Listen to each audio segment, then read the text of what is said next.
Welcome, everybody, and thank you very much for joining us on another Evolution 1 member spotlight. These have been very exciting, very enlightening, us being able to bring these faces that you normally see on the screen to life a bit.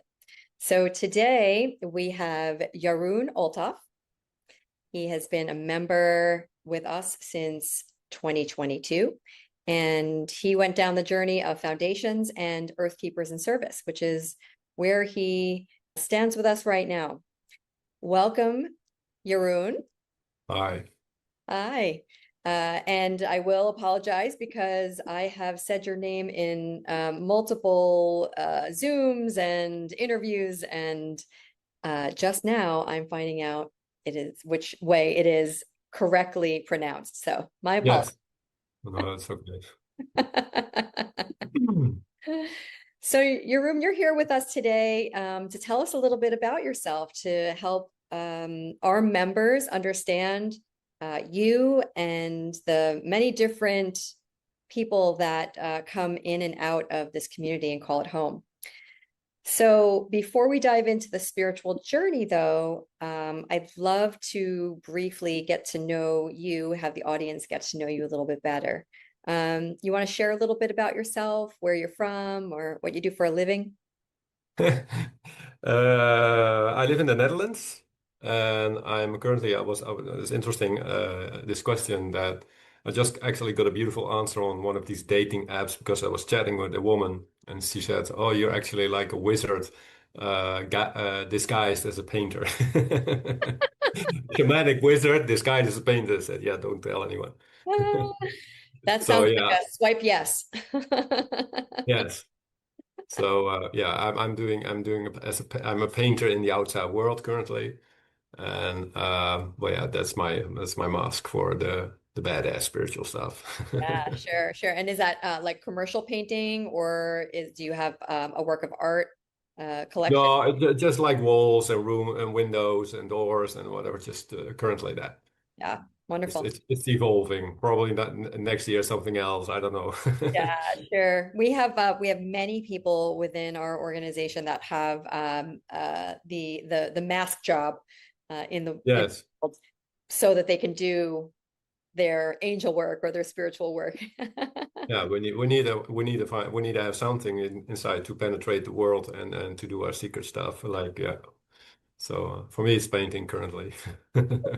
Well, everybody needs some good paintings for sure. Yeah, I know when I first walked into this apartment where I live now, it was the paintings on the wall and the colors and all of that that really struck me and brought me to it. So that even kind of though stuff. it's just Yes, painting, it is angel work in and of itself. definitely, definitely could be very nice. You see happy faces when it's done. People see the new colors on the wall and like they're so happy. Yeah, yeah, and it Yeah. takes a long time and it's very personal. Color is very personal. Also, yes. Yeah. So, painting aside, how did you get started on your spiritual path? Like what questions were present for you in your life that led you to explore spirituality? Well, obviously, I had experiences in the context of not fitting in and didn't work out whatever I was trying, whether it was work or private situations. At some point, you get stuck. So I don't want to get too much into the stories because I'm just receiving like this.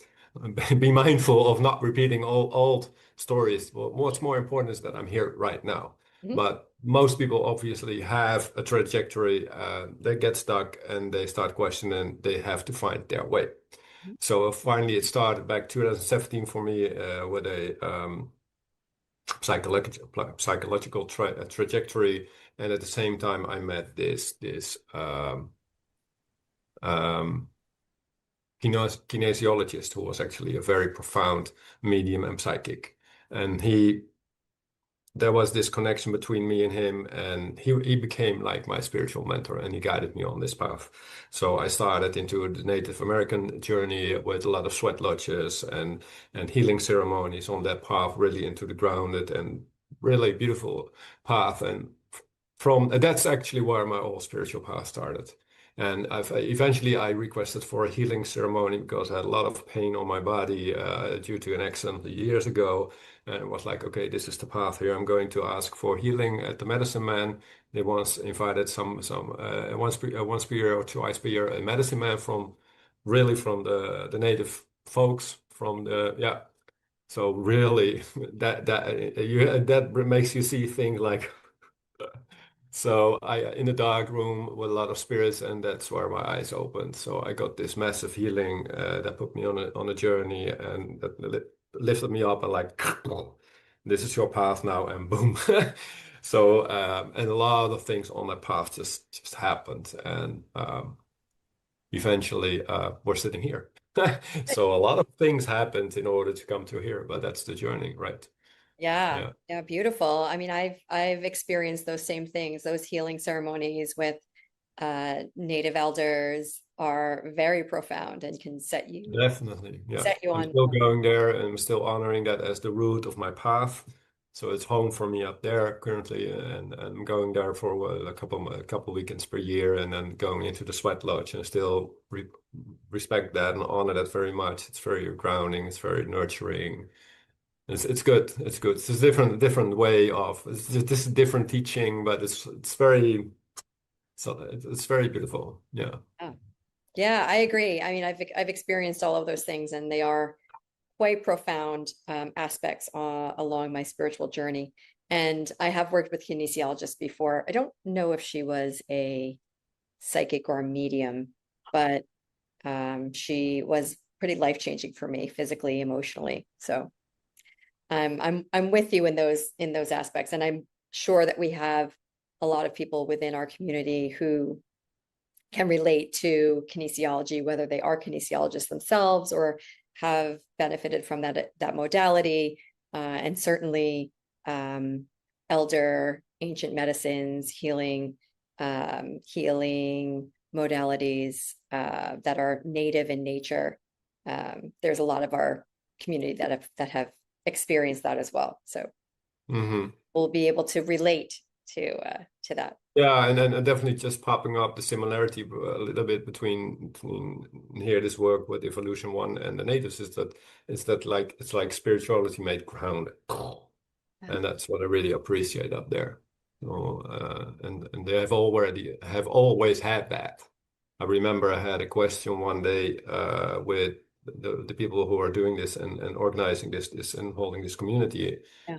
and saying because I was so amazed by this connection of this shaman, this medicine man, in sitting in the middle of the he literally opened a portal and herds of bisons and birds and wolves and bears just came in the dark, and they were sniffing around. You could hear them. You could not perceive see them, but you could just feel just a herd of bisons coming by, and I was like, well, I remember I asked him the question, like, how does it come that these people have such a profound connection? I said, no, you're asking the wrong question. How does it come that we have lost the connection? Because it's always been there. Yes, very true. Very true. Yeah. Yeah. So, Yeah. Amazing. mhm. Yeah, so those sound like some of the experiences that have opened up something new within you. What about some obstacles? You know, we all face obstacles in life when you're on this spirit, even when you're on this spiritual path, right? You come to a spiritual path a lot of times because of either curiosity or adversity, challenges. And then you're on this transformation path. Could you share a significant challenge that you've encountered in your personal journey and how you navigated through it? Well, yeah, there are multiple challenges, of course. There's a challenge, and it's just, it's part of life. And Yeah. um, there have been some severe challenges over the past years, definitely. But the main theme for me, what I've learned, and this is also because I have this strong connection with the Mayan astrology, um, is for me actually trust and patience. These are the main lessons that are actually hovering above these obstacles constantly. Mhm. So I have learned that life itself comes into waves constantly. We're experiencing, and a lot of people should recognize this. We have moments of ups and we have moments of downs, but there's a flow and there's a current and there's a pattern in it. And through this wisdom of the Mayan calendar, I've been able to recognize these flows and understanding like, okay, when the wave goes up, this is a period where we meet obstacles, and then we count at top, and then the energy flows down, and this is where we find our acceleration. And when things speed up and fall into place, and this is where we want to be. But the experience and the level and the amount of acceleration and the good part of the show, so to speak, depends on how much you're able to take on the right on the front side when the wave goes up, so to speak. So this is a pattern that constantly moves on and on and on, and eventually it goes up. So there's an accelerated pattern also going up. But yeah, some major obstacles, of course, were where I started with my divorce, and a lot of institutions suddenly came involved because they were concerned and worried about the children, and my whole life was suddenly taken over, and I was pretty much attacked, and I got all the shit over me, and I was like, why, what is happening for me here? And at some point, exactly also during COVID, the children were taken away from me. So this is where you meet trust, and this is where you meet patience.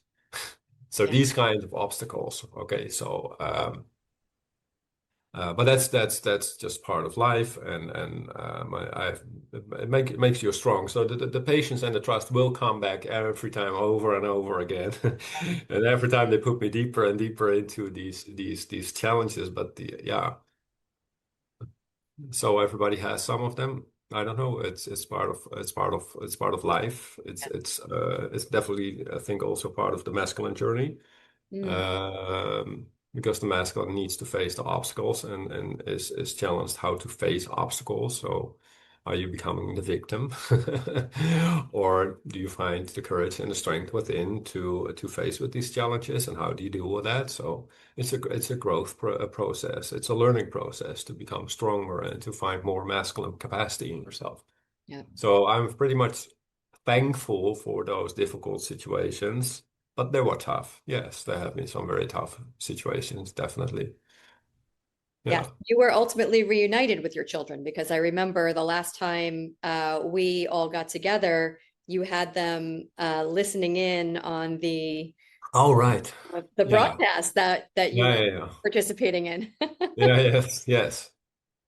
Yes, well, it's been a while ago that happened, but that was really taken away from like 6 months or something. Yeah. Although we lived quite close to each other, but that was like I remember a friend of mine asked me like because this was at the same time COVID was happening, and during my healing process that started with these natives, it's like and I did some serious cord cutting, so Mm. everything was cut away. It was just me, myself, and I on my path into the journey of the unknown, into the universe, into the spirit, into whatever, into the depth of darkness, in the dark night of the soul, whatever these kinds of aspects. And the only thing that was left actually was my children. So then suddenly my children were taken away. And Mm. then my friend, I remember very good, he asked, like, so, Jeroen, this is interesting. Now, what is left from you now that your children are taken away? Mm. What remains out of you? And that was like, and this is where you obviously meet yourself Yes. in these periods. So it feels like a punishment, and there's definitely victimhood in those moments from looking back from now, of course. But yeah, these are the moments that you're being challenged to be with what is, to have trust and to take yourself with the arm and find all these. It's a box. It's to explore. It's yeah, these that kind of things. They need to happen. So we need to have them because otherwise nothing will move and nothing will change and nothing will grow. Yeah. So we might find growth in these uncomfortable moments. And these are difficult. Yeah.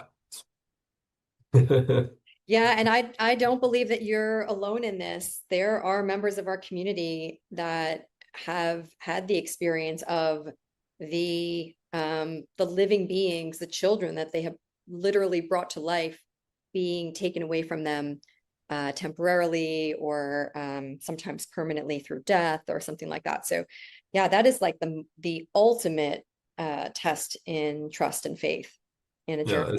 it's quite intense. It's brutal. In that moment, you're not seeing that, but because it's months and it takes time, and it will push all your buttons. It will push all your buttons because and life doesn't move that fast as you wish. All the processes, all the steps in between, they take time. But eventually, if you start This is where I learned a lot about all these waves that are in in the Mayan astrology that I started connecting with.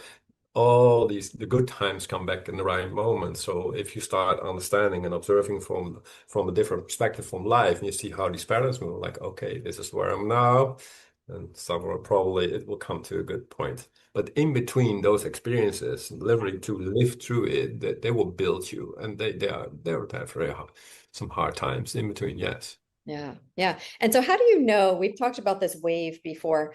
How do you know where you are on the wave? That's my knowledge. Know how close you are to the top before you can accelerate? And how do you know? Yeah. Well, yeah, that's an explanation I would love to give to you, but it's you can basically calculate that. So it's like there's like always there are multiple waves, but in the end there's a cycle of 260 days, and you are either on. This is interesting actually to mention. You are either most likely in the path of descent, or you are in the path of ascent. Hmm. So, for those who are listening, what are you experiencing right now Hmm. in your life? Do you experience acceleration? Then you're most likely in your moment of ascent. But if you're experiencing challenges, then you are most likely in the path of descent, where we are being invited to go into the depth. Mm. Yeah. And we have to do both, right? Sorry? We have to do both. Ascend. Yes, it's an investment. It's just part, well, obviously we would love to be in the ascent constantly where everything is just flowing and going and flowing and effortless, bum, bum, bum, bum, bum.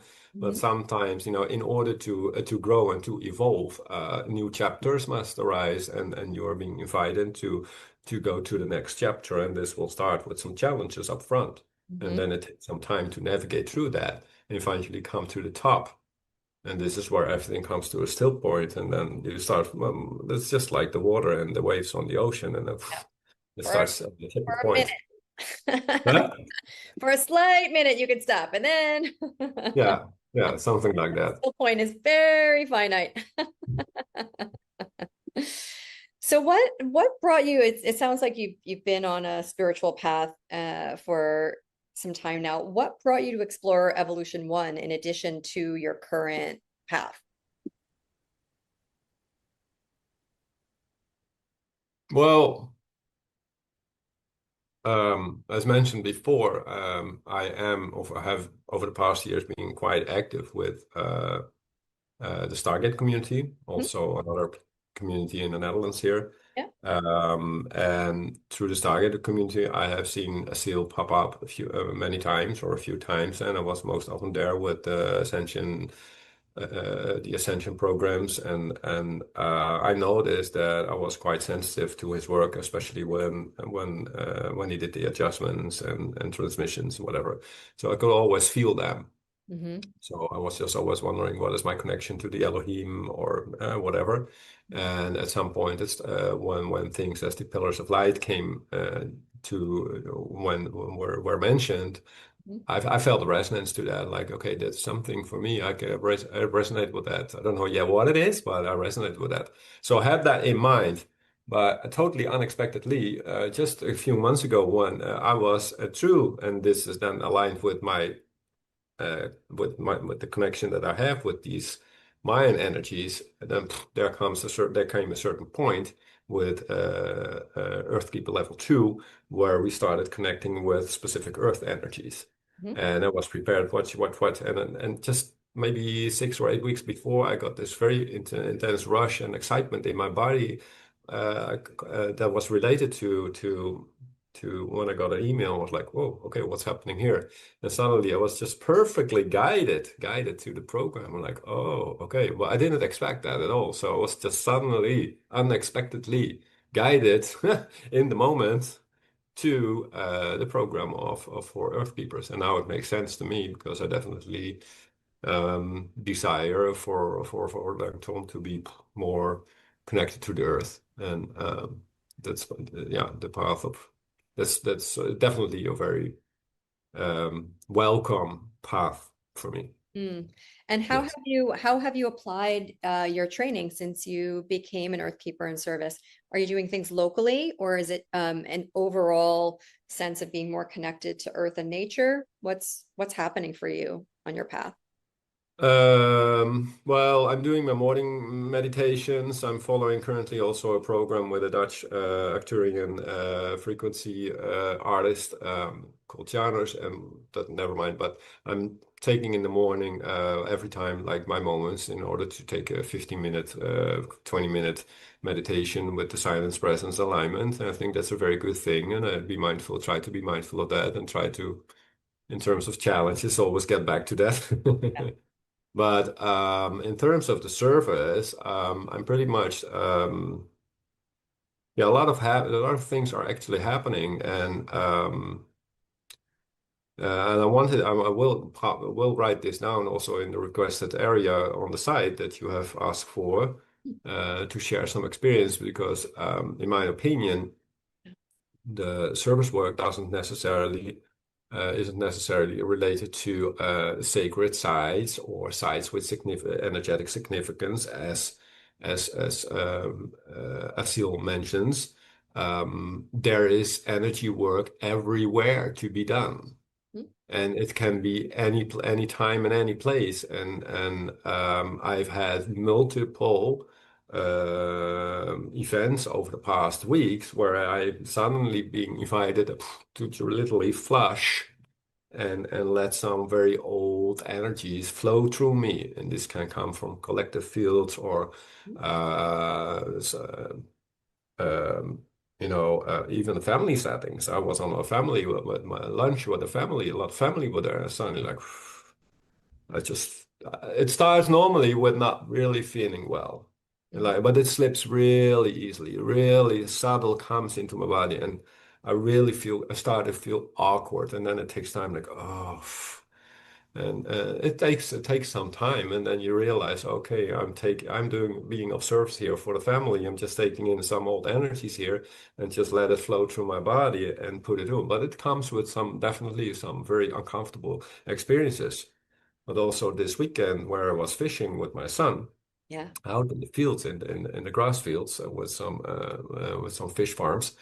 Um, I was just sitting there and suddenly, and there were a lot of people on the other side fishing up there, just in the sun, in the beautiful weather, in nature. Yeah. And suddenly and I saw all this dirt on the water coming to me, and like the wind and all this dirt coming to me, and I was like, I want to get out of here. I'm like, nope. And I'm just being pushed down on a plate, patience and sit down. And I'm trying to, but it takes then like a couple of minutes really to grasp the intuition, what's happening. Like, Yeah. oh, Yeah. coming back there, boom. And the day before it happened with a very big restaurant, a very all you can eat sushi, grill, wok, whatever place where a lot of people came and it just and it was literally sent to that place Hmm. in order eventually to sit down and transform all these fields that are in that huge restaurant with all these people coming, and just being of service. And then the end of the day, like, thank you. Yeah. So I've had some multiple events and scenarios where this service work has been done. And the most beautiful thing actually also happened like 2, 3 weeks ago with my daughter. I'm not sure what the name for that is. The place where these girls do horse riding. And what's Like a what's the name? stable, a Sorry? stable, a stable. Stable? Is that stable? Yeah, it could be. I'm not sure. Yeah, it could be. Lots of So it's horses, lots of girls. Why they do training and riding? Oh, sporadic. okay. Uh-huh. Yeah. Uh-huh. And it's been here for like 45 years. Hmm. And like 3 months ago, the son, and you have to understand, my daughter is 13 years old, and there are like I don't know how many girls and groups and WhatsApp groups and whatever. There's a living community with all these horses and love, and all these little girls grow up there. So that's a massive place there. And my daughter went there every day over the past years. Started with 6, 7 years old now, and I came there every Saturday. Spent there the whole Saturday with the love with the ponies and the horses, whatever. Just all her heart was there, and all the girls up there. And suddenly the news came that this place was going to shut down. Oh, That was the first time I experienced definite heartbreak with my daughter.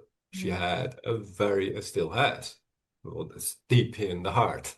Yeah. And I remember when I got there 2 weeks ago, when I saw one of the last trainings, well, the girls, there was this tournament, and I suddenly, I just channeled and received that collective grief and pain and sadness that came through me, and like,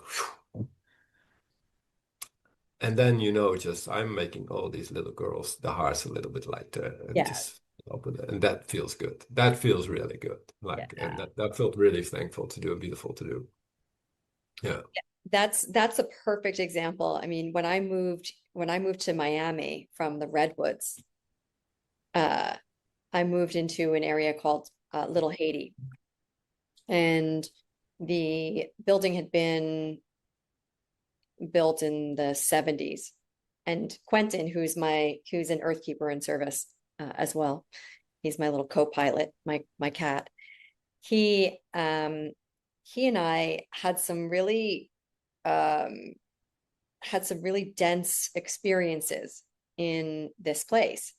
And it was not a sacred site or not a site of like particular energetic significance, but it was a place that had seen a lot of loss, a lot of uh, I would say like weirdness. It had in the area, there was a bit of like animal sacrifice that had gone on, and until I was sitting there feeling into it, like literally my home, going, oh, this feels so icky. What is happening?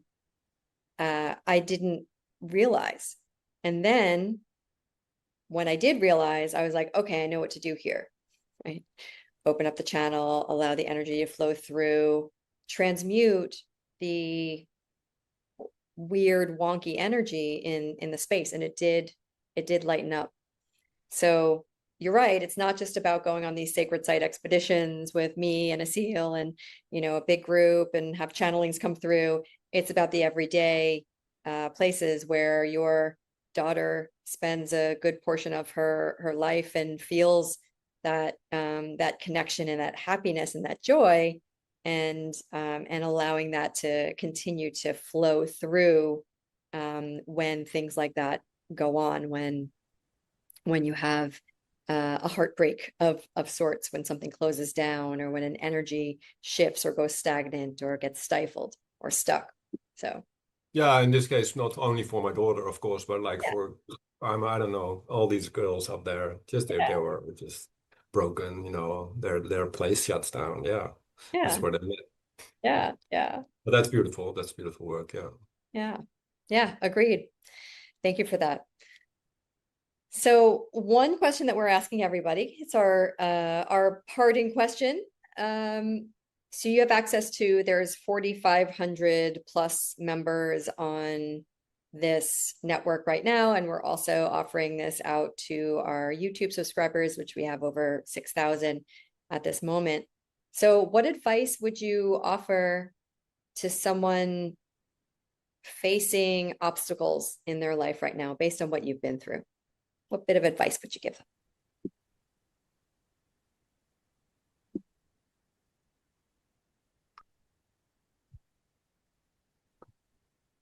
Yeah, well, we just mentioned that actually, like the biggest obstacles are just invitations that just press some buttons, and in most cases, it's just an invitation to watch like what is actually being offered and pressed upon. And as said, a lot of challenges and obstacles are most often connected to the masculine energy and therefore connected to the father, and trust, for example, being able to sit with it and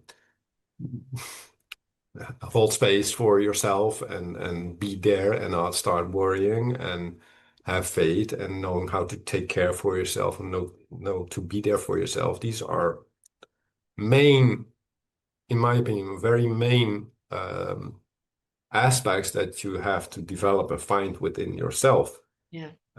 which is literally becoming your own parent. Mm. Because otherwise, would you want your father to fix your life? Right. Or do you wish your mother to hold you because you're in an uncomfortable and a difficult situation? So, if there's anything crossing your path, it's an invitation from the universe that wants you to, that literally invites you to become a stronger version of yourself and find those capacities in within self. Yeah. And again, it's not these challenges that this is important. You need to understand that life itself, we just want to have quick fixes, tick tick tick, boom, and everybody wants to take the shortcut. But that's not how life is going to work anymore. That could be in the past, even for example, in situations where the non-spiritual people suddenly go to a divorce and they have children, whatever, and they break up the relationship. They want to go as quickly as possible back to a harmonious life. Up, boom, move out, settle down, boom, everything. I'm new dating, new partner, and hachigre. But that's the quick fix to comfort, but I have a strong feeling in the new world we are creating that the universe saying, it's going to be a little bit different from now on, and we invite all of you to become a little bit more stronger because we need more strong people, not more people that are, you know, maybe are a little bit attached to comfort or something.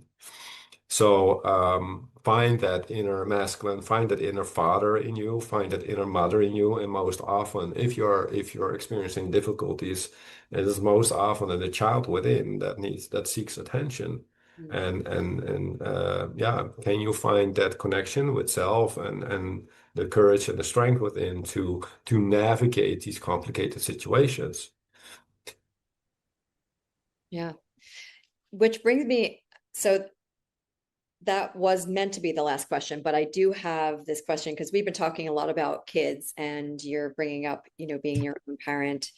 Um, how has your spiritual path informed the way that you either want to raise your children or you are raising your children now? Because we do have a lot of parents who are raising their children as we speak. And I think it would be really interesting to get your perspective on that.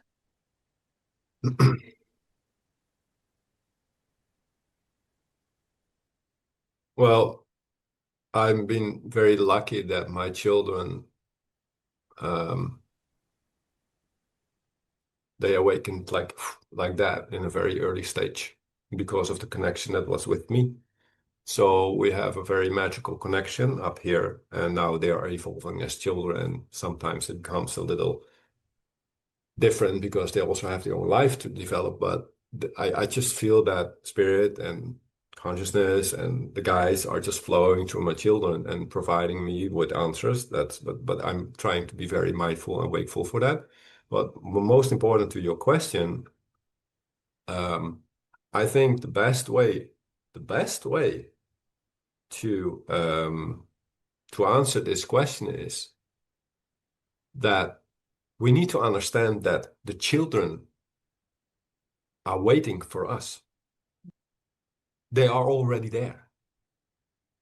They are already there.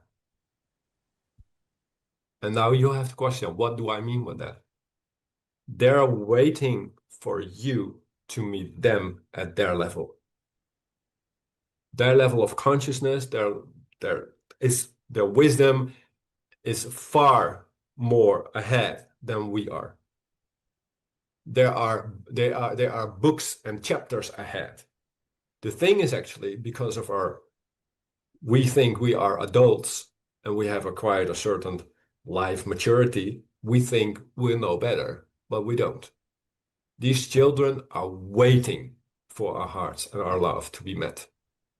I've experienced that. So the best way is to look at children that they are actually already at a level where you have to grow and evolve to. And then finally, when you do the work, you're able to meet your children.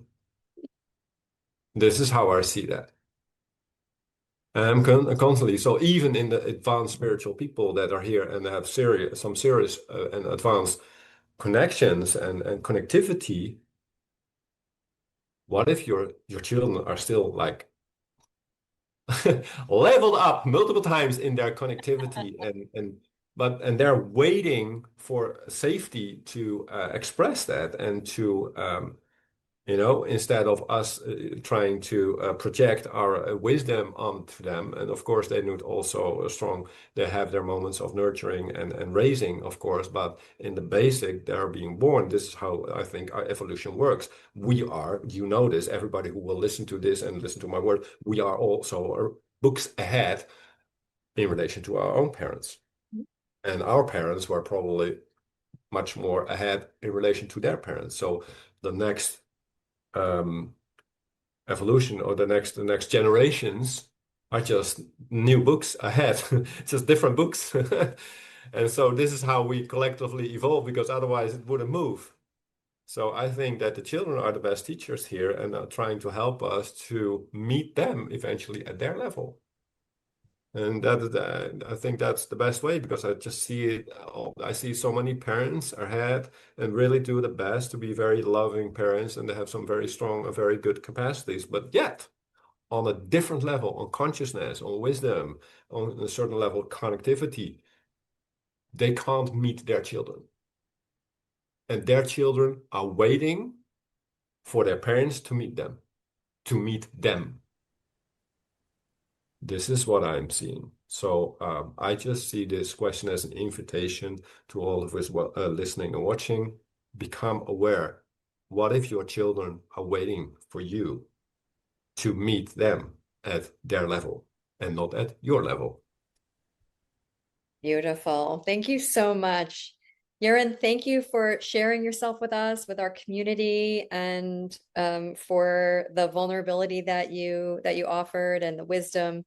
It's always such a lovely time speaking with you, and we will, I'm sure, see you in the future. And I'm sure this spotlight, this member spotlight will inspire others and help them feel connected and like they're not alone in their own journeys. So we appreciate you and thank you so much for being with us.